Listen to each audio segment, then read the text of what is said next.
안녕하세요. 땅나와입니다. 얼마 전에 토지 매물이 나와서 토지 이용계획 확인안을 살펴봤더니 접도구역이 있는 땅이더라고요. 그래서 중개를 일단 하진 않았는데요. 그 토지가 다른 부동산에서 금방 매매가 돼서 깜짝 놀랐던 일이 있었습니다. 물건이 나온 지 하루 이틀 만에 금방 매매가 되었는데요. 그래서 궁금한 점이 접도구역이 있더라도 충분히 활용도가 있는 것인지, 아니면 접도구역이 있다면 정말 필요 없는 쓸모없는 땅이 되는 것인지에 대해서 알아보려고 합니다. 토지 물건이 나오면 토지 이음 사이트에 있는 토지 이용계획 확인원을 살펴보는데요. 보이는 화면이 토지 이용계획 확인원입니다. 경기도 화성시 무슨 면 무슨 리 이렇게 지번을 넣고 열람을 클릭을 하면 소재지, 지목, 면적, 제곱미터당 개별 공시지가가 나오고요. 지역, 지구 등 지정 여부에서 용도 지역이 계획관리 지역이고 특화 경관 지구인 것을 이렇게 확인을 해볼 수가 있고요. 다른 법령 등에 따른 지역, 지구 등을 살펴보면 해당 토지가 접도구역이라는 걸 알 수가 있습니다. 그래서 토지를 매매하시기 전에 반드시 토지 이용 계획 확인원을 살펴봐야 하는데요. 확인 도면도 볼 수 있는데 지방도라고 중로, 이류 도로에 접한 토지로 도로가 확장될 예정인 이 도로선이 보이고요. 이 노란색으로 이렇게 선이 가 있는데 이게 바로 접도구역입니다. 이 보라색 토지가 해당 물건인데요. 해당 토지의 3분의 1 정도가 노란색 선이 지나가고 있는 것이 보입니다. 이 앞에 부분이 접도구역이 지정된 것입니다. 3분의 1이나 접도구역이 있는 해당 토지가 금방 매매가 되었다는 것이 과연 이 매수인이 속은 것인지, 아니면 접도구역이 있는 토지도 2차선 도로에 접한 토지고 또 가격이 저렴하면 가치가 있는 것인지 궁금증이 생기게 됩니다. 네이버에서 이제 접도구역을 검색을 해보면 도로 구조의 파손 방지, 미관의 훼손 또는 교통에 대한 위험 방지를 위하여 필요하면 소관 도로의 경계선에서 5m, 고속국도의 경우는 30m를 초과하지 아니하는 범위에서 도로법에 따라 지정 고시된 구역을 말합니다. 그러니까 도로에 바로 접한 부분은 위험물질이 돌 같은 것이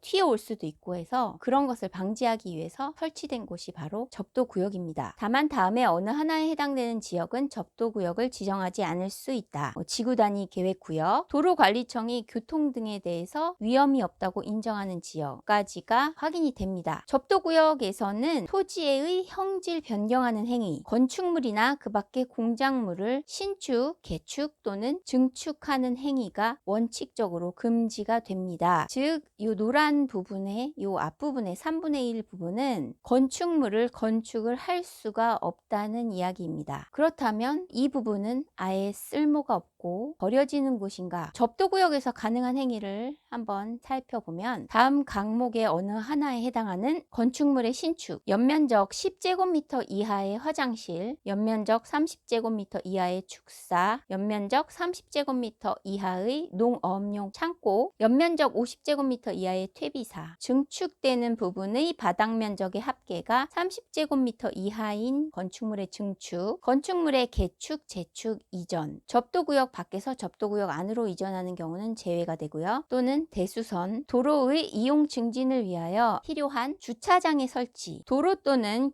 교통용 통로의 설치, 도로에 연하지 아니하는 용수로, 배수로의 설치, 산업단지 개발 사업, 또 농업 생산 기반 정비 사업이 가능합니다. 문화재의 수리, 국방의 목적으로 필요한 건축물이 아닌 시설의 설치, 철도의 관리를 위하여 필요한 운전 보안 시설 또는 공작물의 설치, 토지의 형질 변경으로 경작지의 조성, 도로 노면의 수평 연장선으로부터 1.4m 미만의 성토, 또 무슨 1m 미만의 굴착, 울타리 철조망의 설치, 그 밖에 이런 공공의 이익에 수반되는 국토교통부령으로 정하는 이런 행위 등이 접도구역에서 가능한 행위입니다. 또한 접도구역에 허용되는 행위가 확대가 되었는데요. 도로법 시행령 제42조에 정한 사항으로 이 내용이 여기에 나와 있습니다. 이건 한번 살펴보시고요. 화면에 있는 토지는 개발지 인근에 있는 땅으로 또 2차 선변에 위치해 있습니다. 가격이 좀 저렴하게 나와서 확인을 해봤더니 접도구역이 있었는데요. 또 한 가지 아셔야 될 점은 접도구역이라고 수용이 되는 땅이 아니라는 것과 비도시 지역에서 지정되는 곳이라는 사실입니다. 내 땅에 접도구역이 생겼으니 이제 내 땅은 아예 못 쓰는 땅이라고 생각하실 일이 아니고요. 3분의 1이 접도구역이고 나머지가 접도구역이 아니면 아까 위에서 쭉 보신 것 같은 행위가 가능하기 때문에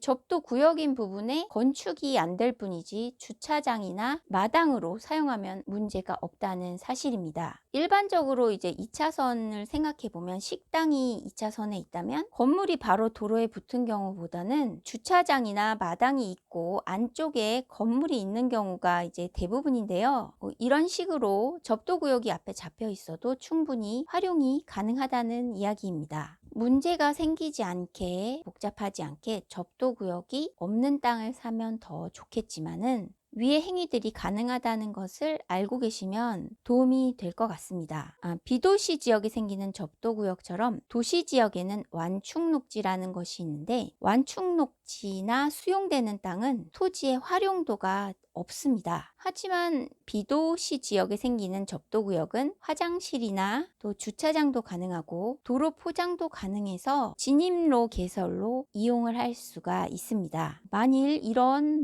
활용도 하기 싫다 그렇다면 도로관리청에 매수 청구가 가능합니다. 접도구역 때문에 사실상 건축이 불가능하다고 한다면 이때도 역시 매수 청구가 가능합니다. 단 원래 소유하던 땅에 새로 접도구역이 설정되는 경우나 접도구역이 있는 땅을 상속받은 경우에만 매수 청구가 가능합니다. 또 한 가지 더 아실 점은 접도구역은 건폐율을 산정할 때 토지 면적에 합산이 됩니다. 그래서 건물의 건폐율을 찾는데 문제가 없습니다. 접도구역이 있으니 이 땅은 망했다, 큰일이다 생각을 하시지 마시고 이런 방법도 있으니까요. 활용하는 방법을 한번 고려해 보시기 바랍니다. 도움이 되셨다면 구독과 좋아요, 알림 설정 부탁드립니다.